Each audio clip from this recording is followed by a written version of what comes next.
In today's video, I'm going to teach you how to remove Odoo branding from website. If you want a cleaner, more customized look for your site, this is a quick setting you can adjust directly inside Odoo. I'll walk you through the process in a simple, easy to follow way so you can make the change without getting lost in the editor. To begin, go to your Odoo home screen. This is the main dashboard where all of your apps are listed. From here, look for the website app and click on it.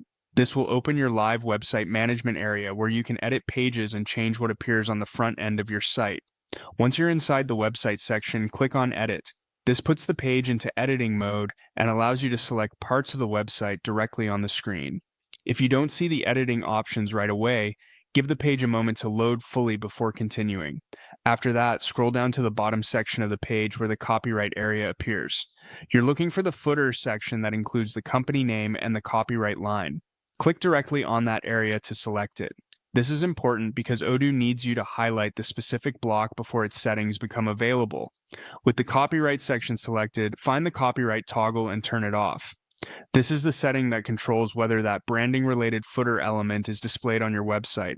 Once you disable it, the section should disappear from the page preview, letting you confirm the change before you save anything. Finally, click Save. This applies the update to your website and makes the change live.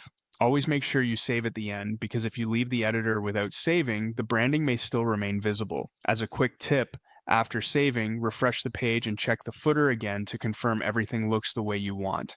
If you're editing on a published site, it's also a good idea to view the page as a visitor would, just to make sure the branding is no longer showing. That's all it takes to remove the Odoo branding from the footer using the website editor.